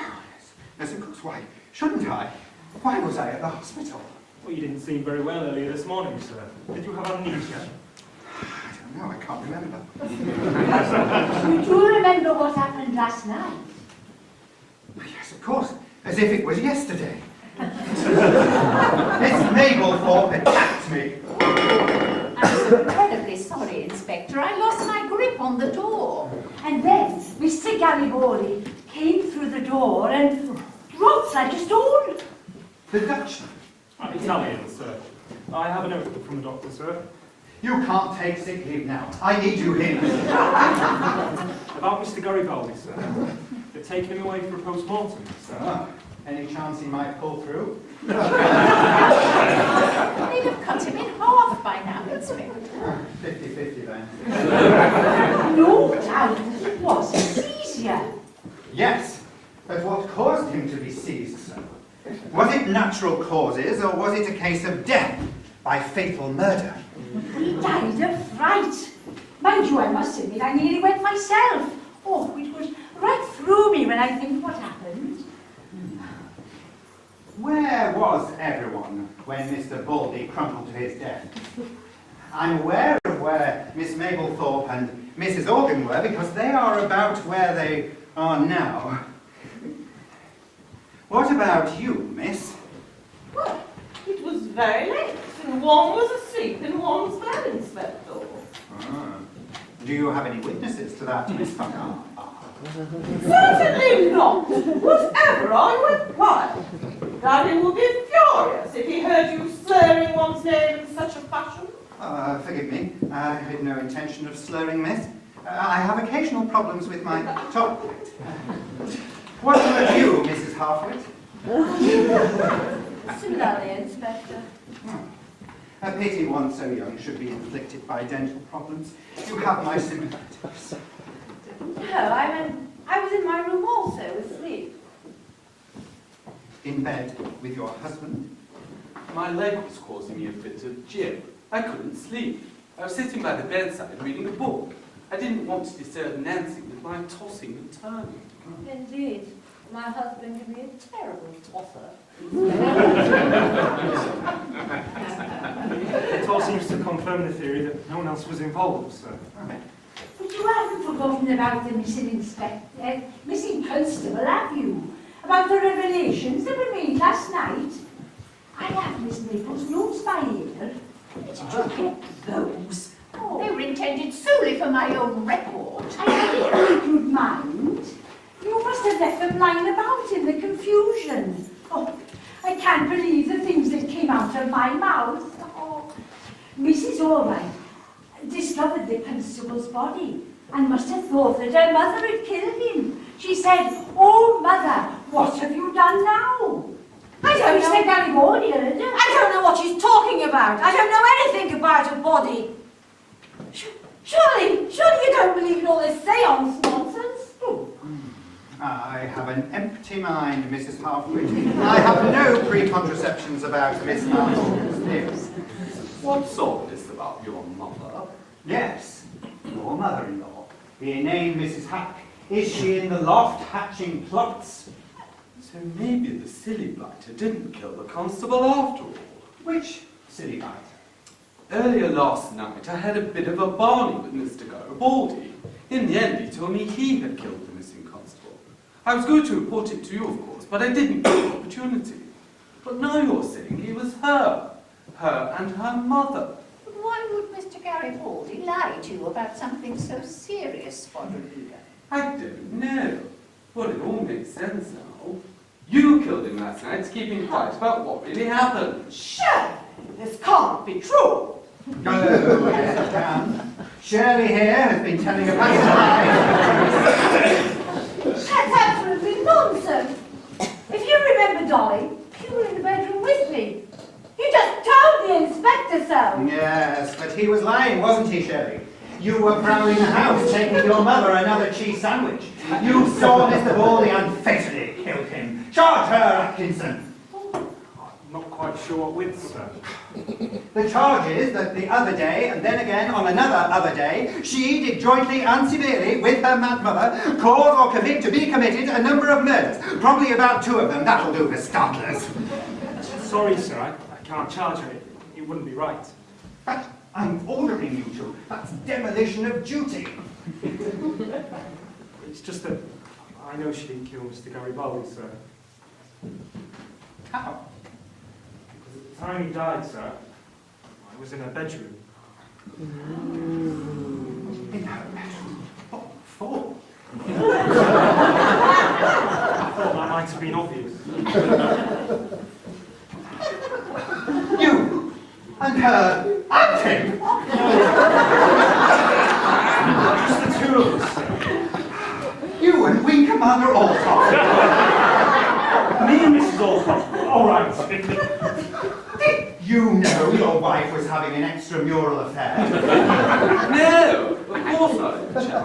First I've heard. Fortunes of war, I suppose. I'm sorry, Inspector, but it wasn't Constable Tompkins' fault. I seduced him. He'd merely come to speak with me. So Nancy couldn't have killed Mr. Garibaldi, sir. She was with me. Yes, committing idolatry. I admit I didn't find the body. No, I didn't report it because Mr. Garibaldi threatened to kill me if I uttered a word. And when I said, "Oh, Mother," I just said it like, "Oh, dash it," or "Damn it." I don't think you'll find Mrs. Craddock anywhere around here, Inspector. Then I won't find her then, if she's not around here. I think the point is, Inspector, we'll find that Mr. Garibaldi killed the constable. If you remember, I had a theory about a cheese sandwich. Pity you lost the sandwich, sir. You're in enough trouble as it is, Atkinson. Don't push your luck. I think you'll find that the teeth that fit the imprint of the sandwich were probably the killer's.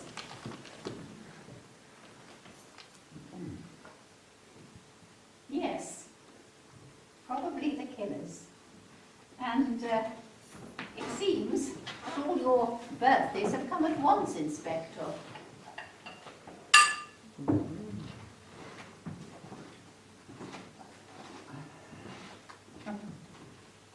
You seem surprised, Inspector. Surprise? No, it's just that you see... You see, compare the imprint of the bite with Mr. Garibaldi's teeth, and I think you'll find a perfect match. The same distinctive features. I made a brief examination before they took him away. His teeth at the front, pronounced lateral incisors. There's no need to patricide me, Miss Mablethorpe. I know how to pronounce lateral insiders. Rather, Miss Maple. Absolutely first-class, stupendous detective work. Yes, well, I do have a little ability in these matters, and together with his confession to the squadron leader, it would seem that Mr. Garibaldi was indeed the killer. And for what purpose, I imagine we'll never know. So maybe he killed the constable after all. But I don't see why Mr. Garibaldi would tell you that he killed the poor constable. I mean, why confess? Seems rather silly. Well, I don't think we need to dwell on that, dear. And the squadron leader needs to be leaving us now if he's not to be late. No, no can do. But you're trained. No, dash it. I owe an explanation. People have died. Bad show. The reason he told me was because, well, in a way, the blighter was blackmailing me. I was helping him out in a bit of a jig, but then I threatened to pull out. Not my cup of tea at all. Be careful what you say, sir. You don't have to say anything at this stage. Mr. Bawley was blackballing Wing Commander Shuttlecock, who decided to shuttle him up permanently by killing him dead. But I could never have killed him. It would never have entered my head. Very little enters the inspector's head, but that don't stop him doing things. I didn't kill him. He was my brother. Oh. Brother? You mean you're Dutch too? What do you mean Italian? He doesn't sound a bit Italian. My brother was as English as me, Inspector, but I'm afraid he was a rotten egg since the day he was born. When I hitched myself to the RAF a few years back, he joined the army. Never made anything of himself. He got caught up in the Dunkirk business and then deserted. But I don't see why he'd want to impersonate an ally, though. No sense in that at all, in my opinion. We often holidayed in Italy as boys, so he's pretty fluent in the lingo. And Italian with all the right papers was a perfect disguise. He could never be suspected of desertion, never get called up. No one would give him the second glance. So he came here, somewhere isolated, to keep his head down? He came here because he found a way to extort money. Something to do with my darling wife there. He was blackballing your wife as well. It's a coincidence. Yes, but there's the thing, you see. She's not my wife at all, little chap. Not sure whether I'm pleased or not. Not your wife, but you two have the same name. No, of course we don't. My name's Geoffrey Baker. So you're not you at all. I knew you were impersonating yourself. So did I, Atkinson. But I am a squadron leader, as it happens. At least I was. Expect I'll end up on Jankers now. Everything else I told you was true, though. Except the bit about being shot down. But why would a brave man do such a thing? I mean, I know he was your brother, but why were you helping him? Truth is, like a clot, I've been bailing out all my life. He came to me with one less scheme, promised that he'd be out of my hair forever. I was to turn up here and pretend to be Mrs. Albright's husband for a few days. He reckoned she was a cheat and she had it coming anyway. But Jesus, well, what's going on my ear then? Do. This is getting to be a right old to-do, Inspector. I hope you're managing to keep up. Look, I haven't the foggiest what it was all about. But I do know that my brother got his info from some forger chap. I know Palathis who made his false papers for him. Oh dear. Oh dear, what? Oh dear. I feel I can hold back no longer, Inspector. Oh, just down the hall, I mean. I blame myself entirely. I am familiar with the forger to whom the squadron leader refers. One simply cannot believe you would know anyone as ghastly as that, hardly within one's social circle. Well, over the years, my dear, I've come to know many in the criminal fraternity. I am somewhat of an amateur sleuth, as the inspector is aware. Yes, Mrs. Margate, I am wary of your snowful past. Please, don't say another word, Miss Maple. No. I take entire responsibility for whatever has happened here. I must take the repercussions of my actions. Inspector, why do you think the Colonel never mentioned his daughter, ever? He had two To what? daughters. I knew about Shirley, but not about Ellen. He didn't have any daughters, Inspector.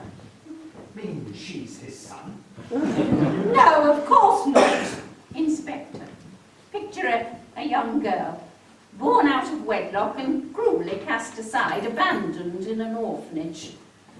Imagine how the burden of shame and sorrow ate away at her heartless mother as she racked her brains trying to think of a way to make amends. But envisage her joy when the mother suddenly saw a way to provide for the daughter and put her splendid but unwanted old house to good use. I am the daughter, Inspector.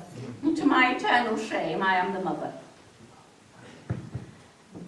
The Colonel wasn't her father, but I was her mother. Gosh! Yes, Nancy was born after a small indiscretion I committed after imbibing rather too enthusiastically of some homemade elderberry wine. Ever so strong it is, right enough. Easily done. I've been tickling myself. Selfishly afraid of what people would think of me, I deposited her outside an orphanage in a small wicker hamper. The Colonel's death suddenly gave an opportunity for us to make amends, to give something back to her. So I contacted a forger, and the necessary papers were drawn up to ensure that Nancy inherited the house. I couldn't believe my good fortune, you see. I'd always wanted to run my own orphanage. Why, this house was perfect. The Colonel was a kind and generous man, and I would presume he would be very pleased to put the house to good use. One doesn't want to appear dense, but why give Nancy a hypothetical husband? I mean, of course, a hypothetical husband might be the best kind. Oh, sorry. My mother was adamant that in order for me to run a successful orphanage, I would need the respectability of marriage. When I said, "Oh no, Mother," I was talking about my real mother, Miss Maple. I just thought she'd been up to her usual tricks of bringing misfortune to someone. But then, when the squadron leader's brother told me I wasn't the Colonel's daughter, I was mortified. I was angry with both him and my mother. The squadron leader's brother also told me that in due time I was to sell this house and give half the money to my husband in a settlement. Well, I'll be dashed.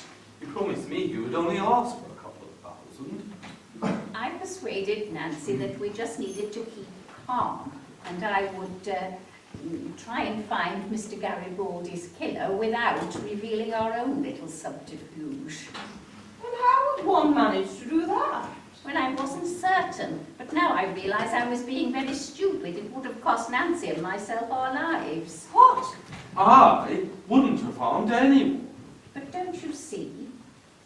Your brother knew enough just to blackmail us. He didn't need you to act the part of Nancy's husband. Why would he do that? Because he was stupid. No, because he was greedy. Well, He didn't want half, he wanted everything. And the only way he could do that was to prove that Nancy's husband was alive and well. And he then would inherit all. And the only way he could get everything would be... For Nancy to die. I too would have been killed, because I was the only other one who knew the truth. but then I came along to spoil all your plans, eh? You knew I'd see through your little centrifuge, Miss Margate. Yes, well, when you suddenly stumbled upon the scene, Inspector, I was absolutely delighted. If the police have to be here, it seemed best that it was you. Aha! But I got you in the end. Pity Atkinson wasn't a bit quicker on the uptake. Actually, I found out about it all the other day, sir. How? Well, I knew something wasn't right. It was the squadron leader who made the first mistake. Me? What did I do? Thought I played a bit of a blinder. Well, when we first interviewed you, sir, you kept holding the wrong leg. Did I? Well, I'll be blowed. Dash curves. Serves me right for getting too damn theatrical. Tell me. I've been secretly seeing Nancy for a few weeks now. Last night I made her confess everything. I agreed to help her and Miss Maple on the understanding that they gave this place up afterwards. You'll be in very hot soup over this, Atkinson. I'm afraid it gets worse, sir. I believe I also caused the death of Constable Atkins. We were both up for promotion and, well, I think he thought I was seeing a married woman. Well, he must have come here to try and catch me out, which is all right. The squadron leader's brother must have panicked when he saw the uniform and thought he'd been rumbled. That's why he killed him. But there's only one one thing I don't understand. Only what? Where does Mrs. Morgan fit into all this? I must admit I was quite sceptical about last evening's séance and the authenticity of it. Yes, I confess to being sceptic myself. Well, there's lovely, isn't it? If it hadn't been for my revelations, none of this would have come out. Yes, but why didn't you tell us more if you really contacted the Colonel? I mean, let's face it, there was a lot more to tell, unless, of course, you didn't contact anyone. That's my professional reputation you're slandering there, Miss Maple. You don't want to listen to her. I'm going to be famous. Mystic Bloodwin, the woman whose powers helped solve the crime. Yes, and I believe that was all you wanted, just a little fame. You want to watch what you're saying. I told you before I came here that you had to watch them. They don't like the Welsh, see? They're jealous of us. They can't sing like us. Are you Welsh as well, miss? Certainly not. One was born in Berkshire. Now then, girl, don't you go denying your heritage. Your mother will be turning in her grave. Oh dear, I shouldn't have said that. You two know each other, don't you? No, not really. I don't know her from Adam. I hope you're not thinking she's my niece. Oh dear, I shouldn't have said that either. Oh, I get myself in a terrible pickle here. Don't you go letting the cat out of the bag, mind. While there's life, there's still hope, I suppose. One thinks you may have said too much already, Auntie. I told you this wouldn't work. Auntie? Yes, Auntie Blood.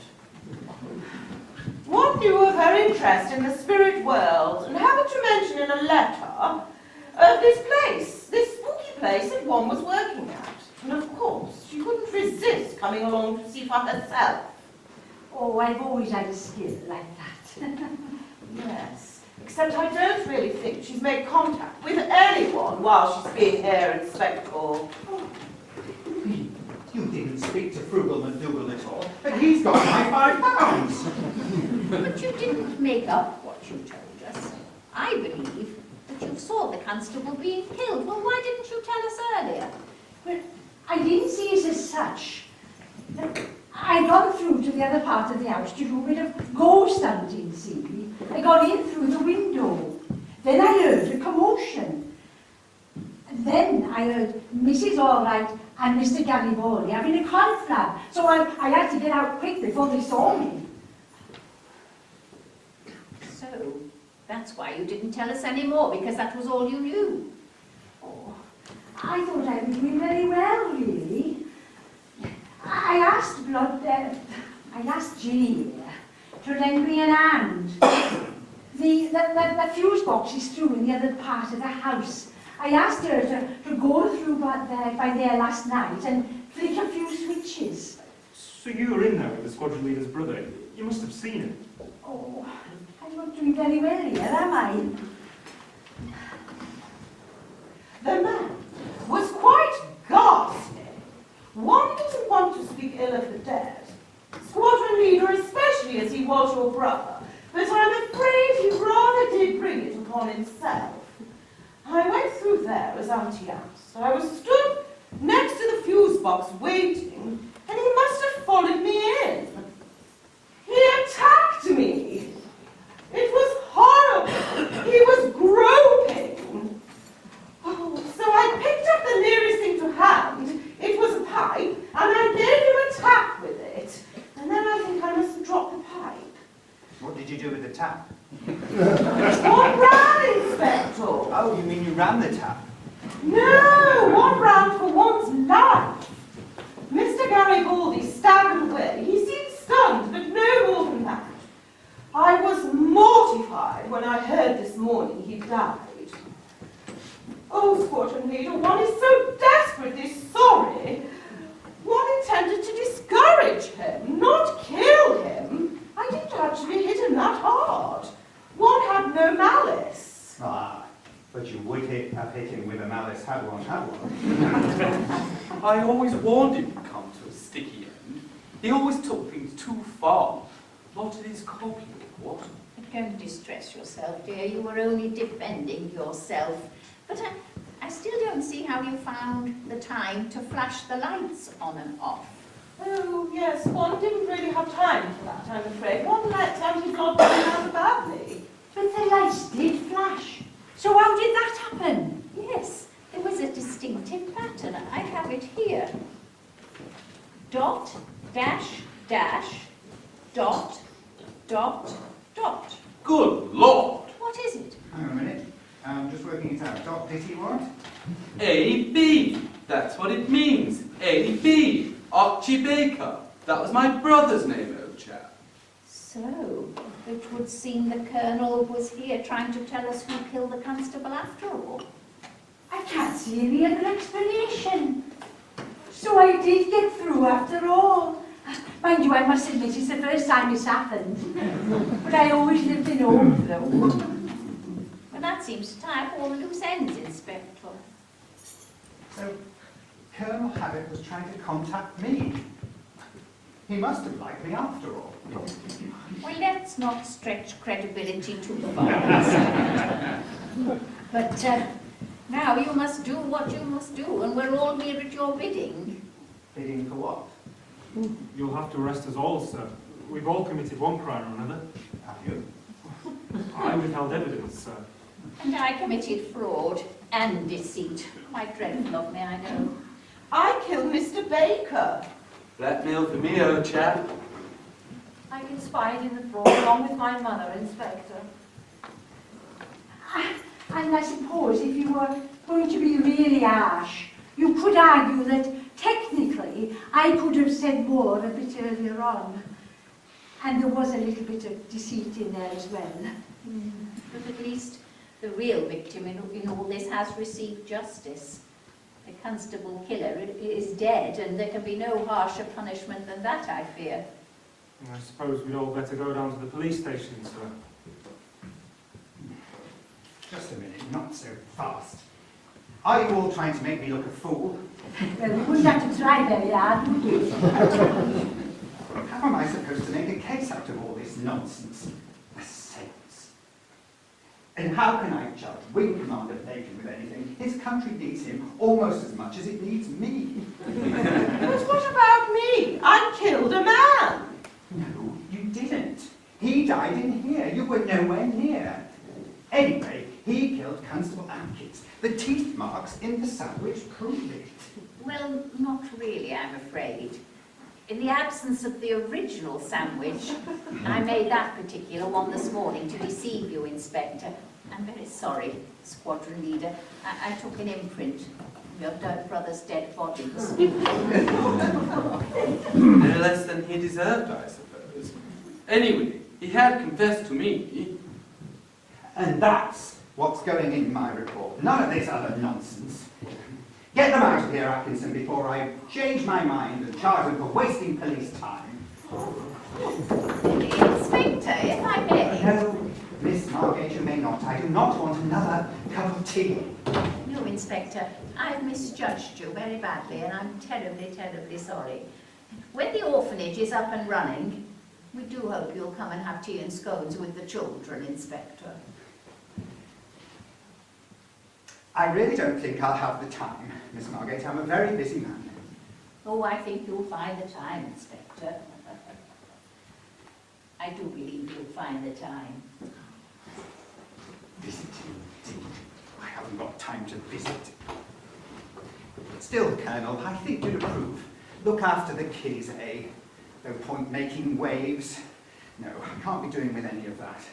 Too much paperwork, and I'm far too busy, far too important. Still, I only wish there was a way you could let me know, Colonel. Have I done the right thing? No. Why? E? S. I-E-S. Yes. Colonel Haddock. Atkinson! Atkinson!